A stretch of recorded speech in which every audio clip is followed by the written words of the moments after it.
Joining me now is Minnesota's Democratic Lieutenant Governor and candidate for Senate, Peggy Flanagan. Thank you so much for being here, Lieutenant Governor. It's just one day until Election Day. What is your closing message to voters heading into the polls tomorrow?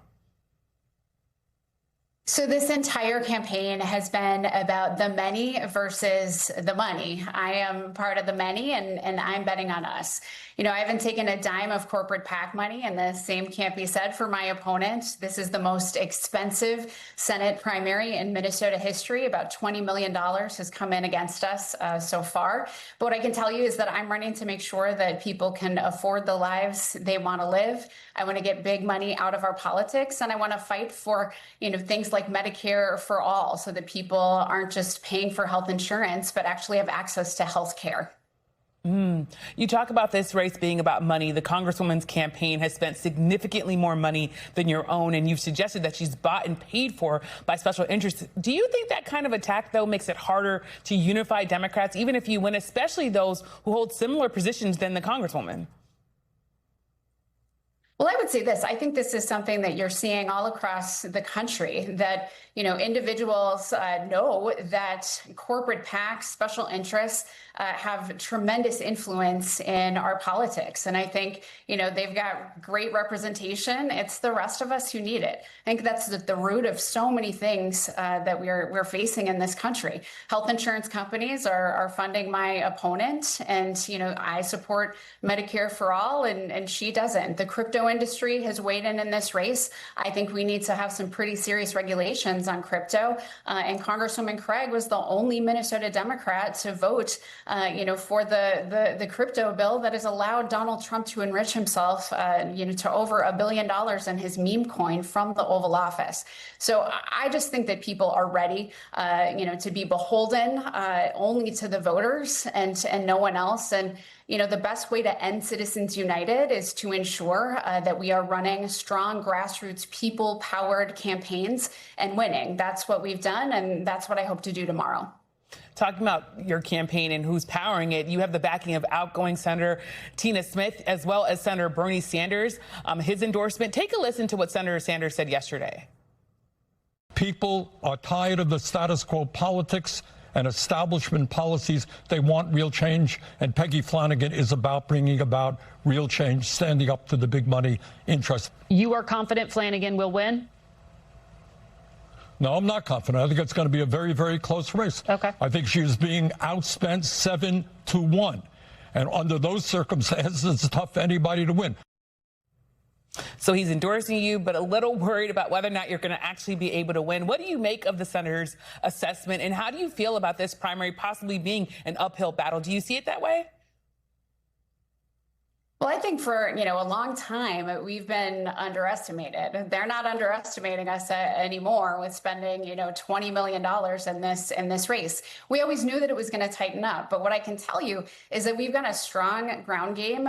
Just over this weekend, we knocked 32,000 doors. We will have knocked over 200,000 doors by the end of the election tomorrow when the polls close. So I feel confident that we've got a strong ground game. This is up to the people of Minnesota, if they want to send someone who's, beholden to corporate special interests, or if they want to send someone who's beholden only to Minnesotans.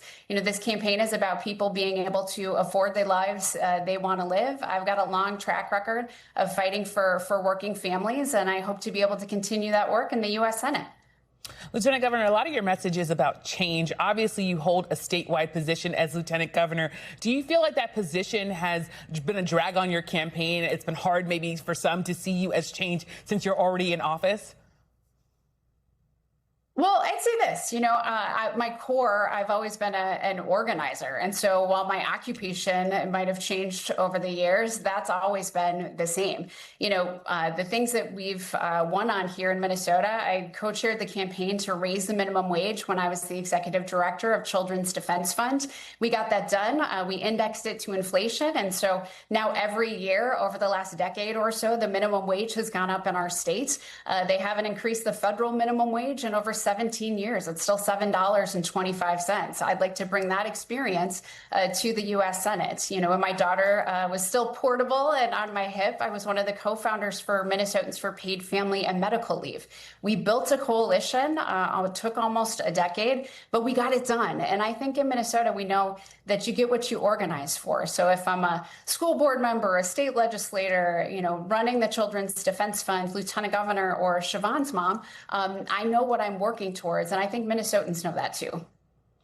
You talk about sort of all the different issues that you're running and sort of your views, but I want to go back to that other question I asked you, which is how do you unify a party after such a competitive primary? Is it hard in some ways to have all these issues and to be talking about your opponent in the way that you're talking about your opponent as still a fellow Democrat? Do you think that there's in some ways going to be a chance to unify the party, or is it really going to be a broader anti-Trump message? I mean, I think it has to be a broader anti-Trump message. And I certainly think that's where, you know, Congresswoman Craig and I will be unified in making sure that Democrats hold this seat no matter what happens. We can't afford to give this, you know, Donald Trump one more seat in the United States Senate. The grift has to stop.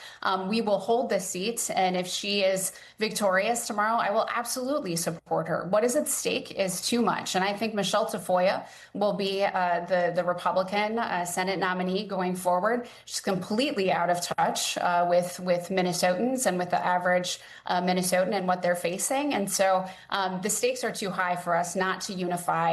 And, you know, if I am victorious, I will work my tail off to make sure that I can build a relationship, build trust with her supporters so that we can beat the Republicans in the fall and refuse to give Donald Trump a majority. And we're going to take back the Senate and we're going to take back the House. I want to ask you about the broader progressive movement and the momentum we're seeing around the country. There's a lot of comparisons being made between last week's primary in Michigan and your own message. What do you make of that? Do you think it's similar to Abdul El Sayed's? I mean, I think what we see happening all across the country is that people are ready for big, bold change. They are done with the status quo. They are sick of, you know, corporate PACs and special interests and AIPAC, you know, spending a tremendous amount of money in these elections when really voters should be the one to decide. I think, you know, this is an election, not an auction, and we have to be really clear about that. So I think that's the message that's resonating with voters all across the country. We are done with the status quo. We're done nibbling around the edges. We're done governing by sternly worded letter. And people really want fighters and want to know that the folks in Washington, D.C. Are not, you know, just caught up in what's happening in the Beltway, but are deeply connected to the people that they represent. And that's what this campaign has been about since day one. I want to ask you about language while we talk about this progressive movement. You and El Sayed have rejected the label of socialist, but that certainly has not stopped Republicans from making an attack against both of you. The president has even gone farther, calling all Democrats communists. Do you worry about those attacks turning some voters away from your campaign? And how do you think progressives overall can overcome that? I mean, I am the endorsed candidate of our Democratic Party here. We have the Democratic Farmer Labor Party that's always been grounded in the lives of working families, you know, both in urban communities and in greater Minnesota. And, you know, that's what my campaign is all about, people affording their lives. And I think that, you know, regardless of if you are a Democrat, a Republican, an independent, someone who, you know, doesn't identify with any political party, the thing that we can all agree on right now is that the folks at the very, very top, the ultra wealthy in this country, are doing quite well. You know, for goodness sakes, this big, ugly bill that was passed had trillions of dollars in tax cuts for billionaires. And, you know, the folks who are being left behind are working families. We literally saw, you know, Donald Trump and the Republicans take food off of the table, tremendous cuts to Medicaid as well, all in exchange for tax breaks for the ultra wealthy. Yeah. I think, you know, it is literally all of us against Donald Trump, the extremist billionaires. And frankly, I'm betting on us. And I think we can build these relationships and turn people out. Well, certainly the message I'm sure you will be saying from now until tomorrow. Thank you so much, Lieutenant Governor Peggy Flanagan, for your time. And again, good luck. We'll be following your race for sure. Thank you. We thank you for watching, and remember, stay updated on breaking news and top stories on the NBC News app or watch live on our YouTube channel.